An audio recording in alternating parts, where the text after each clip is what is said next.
kulanti wacan oo wanaagsan daawadayaal halkani waa janalka Olbanaadir waa 15 bisha 9 sanada 2020 ku soo dhawaada wararka 24 saac ee janalka Olbanaadir qodobada aad ku daawan doontaan waxa kamid ah beesha caalamka oo dalbatay in xubno kale lagu soo daro shirka madaxweynaha dawladda iyo dawlad goboleedyada uga socda magaalada Muqdisho isagoo galay maalintiisii saddexaad meel xasaasi ah maray xilligan gaar ay leeyihiin ciidanka dawladda Soomaaliya oo si bareer ah arday ugu jiray magaalada Muqdisho ee caasimadda dalka taliska ciidanka xoogga dalka oo sheegay inay furi doonaan wadooyinka ay go'doomiyeen al-shabaab xilli ay go'doonsan yihiin deegaano badan oo ku yaala gobolada dalka akhbaraadka caalamka intiisa kale aad ku daawan doontaan warkeenana waxa qayb ka ah dawladda Iiraan oo digniin culus u dirtay dawladaha Bahrayn iyo Imaaraadka Carabta kadib heshiiskii ay la galeen dawladda Israa'iil daawadayaal intaasi waxay ahaayeen qodobadii ugu waaweynaa wararka 24 saac ee janalka Olbanaadir imikiyaatanna waxaad u diyaar garowdaan iyaga oo inta ka faahfaahsan beesha caalamka ayaa dalbatay in xubno cusub lagu soo daro shirka u dhaxeeya madaxweynaha dawladda Soomaaliya iyo madaxda dawlad goboleedyada dalka ka oo ka socdo magaalada Muqdisho ee caasimadda dalka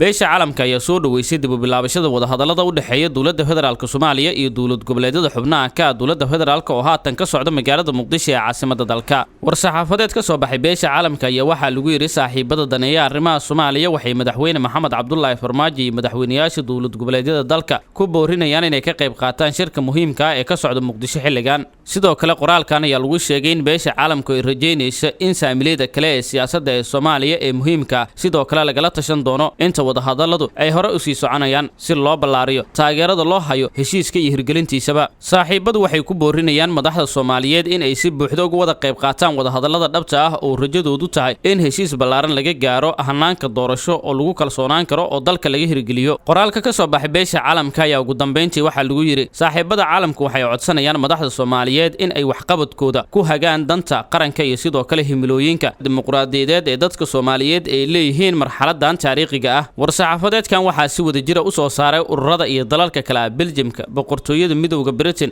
Denmark dawladda Mareykanka Finland howlgalka midowga Afrika ee Soomaaliya ee AMISOM Ireland Ethiopia Japan Jarmalka Masar midowga Yurub Norway Qatar Spain Sweden Switzerland Talyaaniga Turkiga Uganda urur goboleedka IGAD iyo sidoo kale qaramada midoobay saaxiibada daneeya arrimaha Soomaaliya ayaa isha waxa ay ku ayaan shirkan u dhaxeeya madaxda dawlad goboleedyada dalka iyo madaxweynaha dawladda Maxamed Cabdullaahi Farmaajo kaas oo soo maray marxalado kala duwan waxaana qof walba isweydiinaya qodobada ka soo bixi kara shirkan u dhaxeeya madaxda dawladda Soomaaliya iyo dawlad goboleedyada iyadoo la ogyahay in qaybihii ugu horeeyay shirkan uu ka dhacay caasimadda dawlad goboleedka Galmudug ee Dhuusamareeb iyadoona qodobada qaar ee soo baxay isku mari waayay iyo madaxda qaar oo halka ka maqnaa balse kulankan ayaa rajada ugu weyn ee laga qabo oo beesha caalamka ay ugu horeeyaan dadka rajeynaya ay tahay in himilooyin wanaagsan ay ka soo baxaan si loogu gudbo doorasho la isku raacsan yahay oo dalka ka dhacda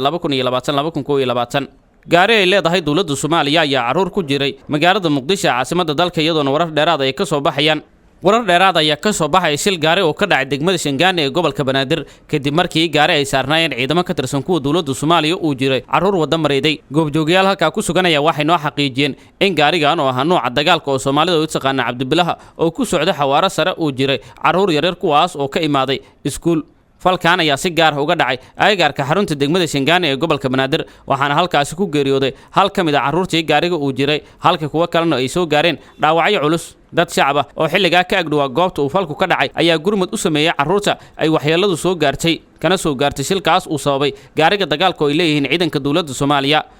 waxaa si degdeg ah kuwa dhaawacmay loogula cararay xarun caafimaad oo ka agdhow goobta uu shilku ka dhacay ciidamo ka tirsan kuwa dawladda Soomaaliya gaar ahaan ciidanka booliska ayaa tagay goobta gaariga Cabdibilaha uu ku jira caruurta isla markaana waxa ay xireen halkaas iyagoona gaadiidka u diidaya in ay maraan goobta uu ka dhacay shilka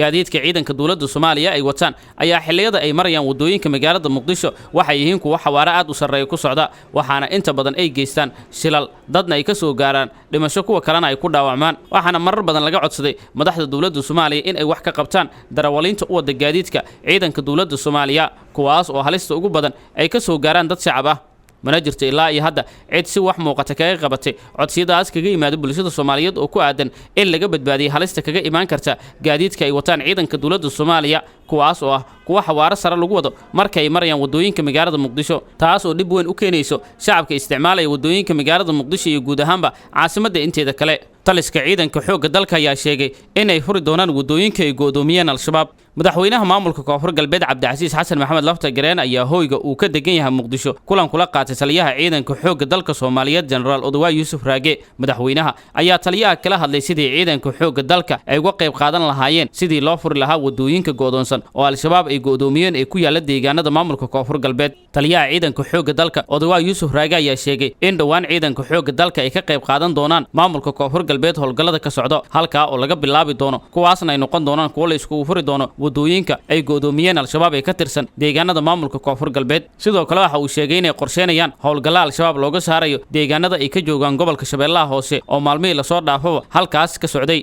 madaxweynaha dowlad goboleedka koonfur galbeed cabdicasiis xasan maxamed laftagareen ayaa taliyaha uga mahad celiyay booqashada uu ugu yimid waxa uuna ku bogaadiyey howlgallada ay wadaan ciidanka xoogga dalka kuwaas oo laga wado qaybo badan oo ka tirsan gobolada dalka. degmooyinka qaar ee ku yaala gobolada dalka gaar ahaan deegaanada maamulka koonfur galbeed ayaa waxay xilligan yihiin kuwo la daalaadhacayo dhibaatooyin ka soo gaaray saameynta ay ku yeesheen xirnaanshiyaha wadooyinkaas oo kala xiran waxaana gebi ahaanba wadooyinkaas go'doonka ku jira ay u xiran yihiin al-shabaab. dadka shacabka ayaana wadooyinka qaar ee al-shabaab ay go'doomiyeen aanan awoodin in ay ku socdaan. ciidanka dawladda ayaana dhowr jeer laga codsaday gaar ahaan ciidanka commandos danab inay halkaas ka qayb qaataan howlgallo la isugu furayo wadooyinka xiran. muddo dheer oo maamulka koonfur galbeed uu shaqaynayo weli ma aysan suurtagelin in la isku furo degmooyinka qaar ee halkaas xiran xilligan. dad badan oo ku dhaqnaa deegaanada maamulka koonfur galbeed degmooyin iyo deegaano ka tirsan ayaa kol hore iskaga barakacay kadib markii al-shabaab ay go'doomiyeen degmooyin iyo deegaano badan oo halkaa ku yaalay iyagoona xaalad bini'aadanimo oo kala duwan ay ku haystaan deegaano badan oo ku yaala gobolada dalka.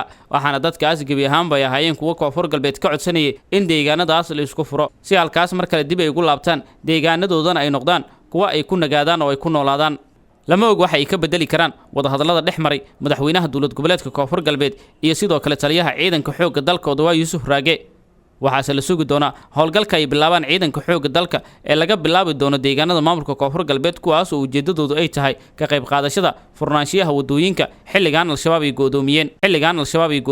daawadayaal weli waxaad daawanaysaan ood la socotaan wararka 24 saac ee janalka Ol Banaadir. imikiyaatan u diyaar garooba daawashada akhbaaraadka caalamka. Iiraan ayaa digniin culus u dirtay Bahrain iyo Imaaraadka Carabta kadib heshiiskii ay la galeen dowladda Israa'iil. dowladda Iiraan ayaa soo saartay digniin adag oo ku socota Bahrain iyo Israa'iil kadib markii ay ku dhawaaqeen xiriir toos ah oo ay la yeelanayaan dowladda Yuhuudda.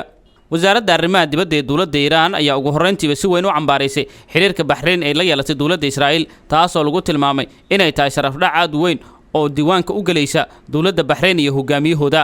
Iiraan ayaa ku hanjabtay in Imaaraadka iyo Bahrain ay qaadi doonaan mas'uuliyadda cawaaqib xumada ka dhalata xiriirkaas iyo sidoo kale waliba saameynta amni ee ka dhalan karta gaar ahaan midda Khaliijka Carabta. sidoo kale madaxweynaha Iiraan Xasan Ruuxaani ayaa ka dhawaajiyay in gobolka ay ka socdaan shirqoolo isla markaana ay iska kaashanayaan oo ay maleegayaan Mareykanka iyo Israa'iil midaas oo marnaba aan la aqbali karin dowladda Iiraan aan u cuntamayn. wuxuu carabka ku adkeeyay in xukuumaddan ay u taagan tahay kamira dhalinta xasiloonida gobolka iyo sidoo kale xaqiijinta amnigiisa waana sida uu hadalka u dhigay madaxweynaha waddanka Iiraan Xasan Ruuxaani. ruuxaani ayaa waxa uu hoos ka xariiqay in cadaadiska Mareykanka ee ku aadan xiriirka Israa'iil oo gobolka u horseedi doono daandaansi bareer ay sidoo kale xasilooni darro ee Yuhuuddu ka abuurtay amniga guud ee gobolka.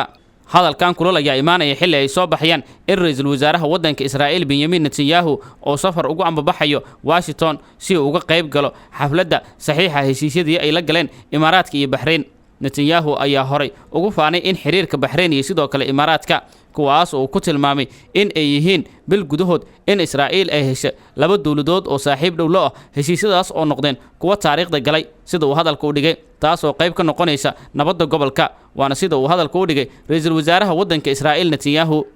xiriirka Imaaraadka iyo Bahrain ay la yeesheen Israa'iil ayaa siyaabo kala duwan looga hadlay iyadoo ururo siyaasadeed iyo hay'ado bulsho oo rayid ah ay qaarkood sheegeen in gebi ahaanba ay diidan yihiin heshiiskaas ay la galeen dowladaha Carabta Israa'iil. waxaana intaas sii dheera in culimada muslimiinta ee caalamka ay ka soo horjeesteen heshiiska Bahrain iyo Imaaraadka ay la galeen Israa'iil iyagoo heshiisyadaas ku tilmaamay inay yihiin khiyaano ka dhan ah muslimiinta caalamka. dowladda Mareykanka ee uu hogaaminayo Trump ayaa horboodaysa heshiisyadan ay Israa'iil la galayso dowladaha Carabta. tirada dowladaha Carabta ee heshiiska la galay Israa'iil ayaana waxay noqdeen 4 dowladood. waxaana jiray in waddanka Turkiga uu ka mid ahaa dadkii ka soo horjeestay sida adagna u cambaarayay kuna tilmaamay in Imaaraadka midda ay sameeyeen ay tahay mid taariikhda u gali doonto oo aan weligood ka hari doonin ceebta ku dhacday maadaama uu sheegay inay yihiin dowlad ka mid ah dowladaha Islaamka balse khiyaanay oo ku dhacay shabaqii Israa'iil ay la doonayso muddo dheer. Israa'iil ayaa waxay wadamada Carabta badankood yihiin kuwa aan wax xiriir aan lahayn kadib dagaaladii ay la gashay dawlado badan oo Carab ah iyo sidoo kale dhulka xoogga ay ku haysato ee Falastiin ay leeyihiin. iyadoo taas ay jirto ayaana hadda waxaa soo baxaya in dawlado kale la doonayay in Israa'iil ay la gashay heshiisyo cusub. daawadayaal intaas waxaa ku dhan wararka 24 saacadood kala socoteen janalka All Banaadir. waad ku mahadsantihiin la socodka iyo la saanqaadka warkeena.